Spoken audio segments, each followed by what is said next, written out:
La foi de nos ancêtres israélites. Croire en Dieu, c'est une façon de posséder déjà les biens qu'on espère. C'est être persuadé que les choses qu'on ne voit pas existent vraiment. Quand on donne nos ancêtres en exemple, c'est à cause de leur foi. Nous croyons en Dieu, alors nous comprenons que sa parole a créé le monde. Ainsi, les choses qu'on voit ont été faites à partir de choses qu'on ne voit pas. Abel a cru en Dieu, alors il a offert un sacrifice meilleur que celui de Caïn. Parce qu'Abel a cru, Dieu lui-même a accepté ses dons et lui a fait savoir qu'il était juste. Abel est mort, et pourtant, à cause de sa foi, son message se fait encore entendre. Enoch a cru en Dieu, alors il a été enlevé dans les cieux pour ne pas connaître la mort. On ne pouvait plus le retrouver parce que Dieu l'avait enlevé auprès de lui. Les livres saints disent « Enoch a été enlevé ». Mais ils disent encore « Avant d'être enlevé, Enoch plaisait à Dieu ». Personne ne peut plaire à Dieu s'il ne croit pas. Celui qui s'approche de Dieu doit croire ceci. Dieu existe et il récompense ceux qui le cherchent. Noé a cru en Dieu.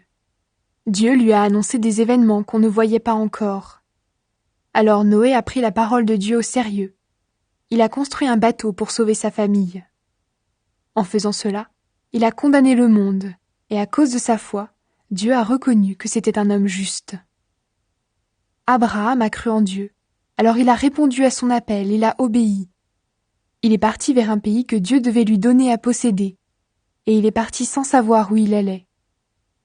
Abraham a cru en Dieu, alors il est allé habiter comme un étranger dans le pays promis par Dieu. Il a habité sous des tentes avec Isaac et Jacob. Eux aussi ont reçu la même promesse qu'Abraham. Abraham attendait la ville qui a des fondations solides. Et c'est Dieu qui a fait les plans de cette ville, c'est lui qui l'a construite. Sarah a cru en Dieu, alors Dieu l'a rendue capable d'avoir un enfant. Pourtant elle était très vieille, mais elle était sûre d'une chose, Dieu tient ses promesses. C'est pourquoi un seul ancêtre, Abraham, qui allait bientôt mourir, a donné la vie à une grande famille. Les enfants de cette famille sont aussi nombreux que les étoiles du ciel ou que les grains de sable au bord de la mer, et on ne peut pas les compter. Tous ces gens sont morts en croyant en Dieu. Ils n'ont pas reçu les biens que Dieu avait promis, mais ils les ont vus et les ont salués de loin. Et ils ont affirmé qu'ils étaient des étrangers et des voyageurs sur la terre. En affirmant cela, ils montraient clairement qu'ils cherchaient une patrie. Ils ne pensaient pas à celle qu'ils avaient quittée. Sinon, ils avaient bien le temps de retourner chez eux.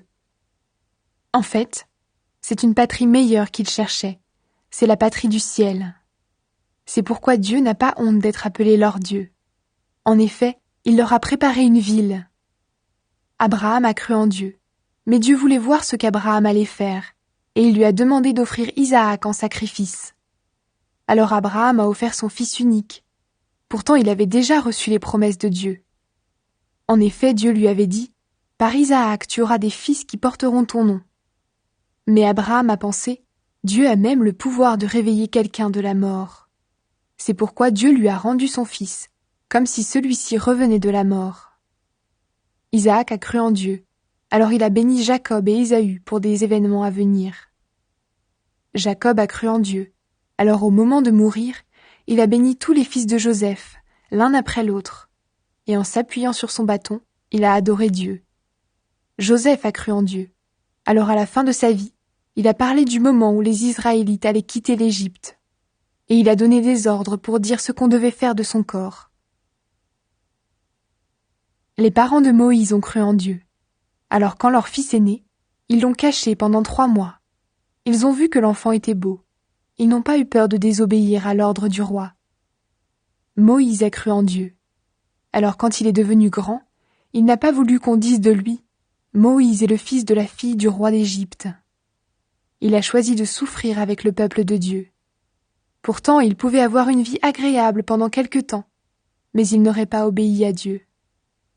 Les trésors de l'Égypte étaient grands, mais pour Moïse, recevoir des insultes comme le Messie allait en recevoir avait beaucoup plus de valeur. En effet, il regardait plus loin, vers la récompense à venir. Moïse a cru en Dieu, alors il a quitté l'Égypte sans avoir peur de la colère du roi. Il est resté solide, comme s'il voyait le Dieu invisible. Moïse a cru en Dieu, alors il a fait célébrer la Pâque. Il a fait répandre du sang sur les portes des maisons. Ainsi, l'ange de la mort n'a pas touché au fils aîné des Israélites. Les Israélites ont cru en Dieu, alors ils ont traversé la mer Rouge comme une terre sèche. Mais quand les Égyptiens ont essayé de passer, l'eau les a noyés. Les Israélites ont cru en Dieu, alors ils ont fait le tour de Jéricho pendant 7 jours, et les murs de la ville sont tombés. Rahab, la prostituée, a cru en Dieu. Alors on ne l'a pas tuée avec les ennemis de Dieu, parce qu'elle avait bien accueilli les espions israélites. Qu'est-ce que je peux dire encore ? Le temps va me manquer pour parler en détail de Gédéon, Barak, Samson, Jephthé, David, Samuel et des prophètes. Parce que ces hommes ont cru en Dieu, ils ont vaincu des royaumes. Ils ont fait ce qui est juste. Ils ont reçu ce que Dieu avait promis. Ils ont fermé la gueule des lions. Ils ont éteint des feux violents. Ils ont évité d'être tués par l'épée. Ils sont tombés malades et ils ont retrouvé des forces. Pendant les guerres, ils ont été courageux.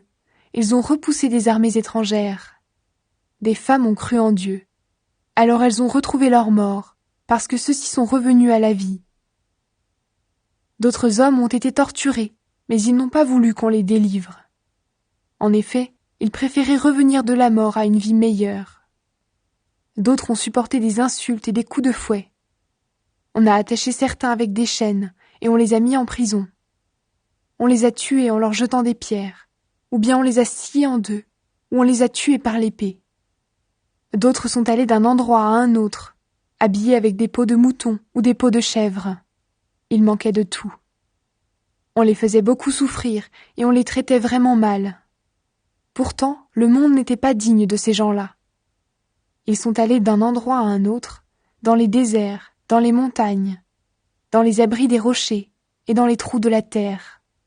Ils ont tous cru en Dieu, c'est pour cela qu'on les a donnés en exemple. Mais ils n'ont pas reçu ce que Dieu avait promis. En effet, Dieu avait prévu quelque chose de meilleur encore pour nous. C'est pourquoi ils ne devaient pas devenir parfaits sans nous.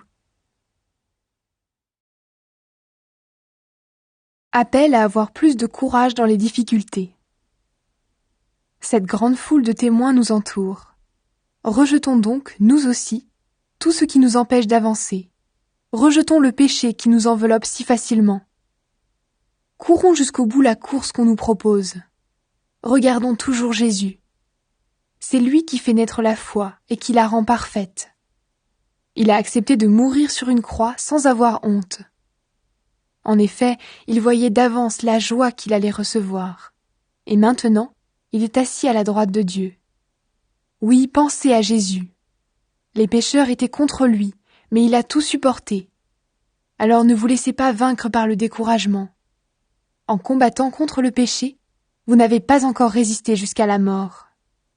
Vous avez oublié le conseil que Dieu vous donne comme à des fils. Mon fils, quand le Seigneur te corrige, fais attention. Ne te décourage pas quand il te fait des reproches. Le Seigneur corrige celui qu'il aime. Il frappe tous ceux qu'il reconnaît comme ses fils. C'est pour être corrigé que vous souffrez. Dieu vous traite comme ses fils. Quel est le fils que son père ne corrige pas? Si Dieu ne vous corrige pas comme tous ses enfants, vous êtes des enfants illégitimes. Vous n'êtes pas de vrais fils. Nous avons eu des pères sur cette terre. Ils nous ont corrigés et nous les respections. Alors c'est sûr, nous devons obéir davantage à Dieu notre Père pour avoir la vie. Oui, nos pères nous corrigeaient pendant quelque temps, selon leurs idées à eux. Mais Dieu, c'est pour notre bien qu'il nous corrige. Il veut nous rendre saints, comme lui. Sur le moment, une correction ne fait pas plaisir, elle donne de la tristesse.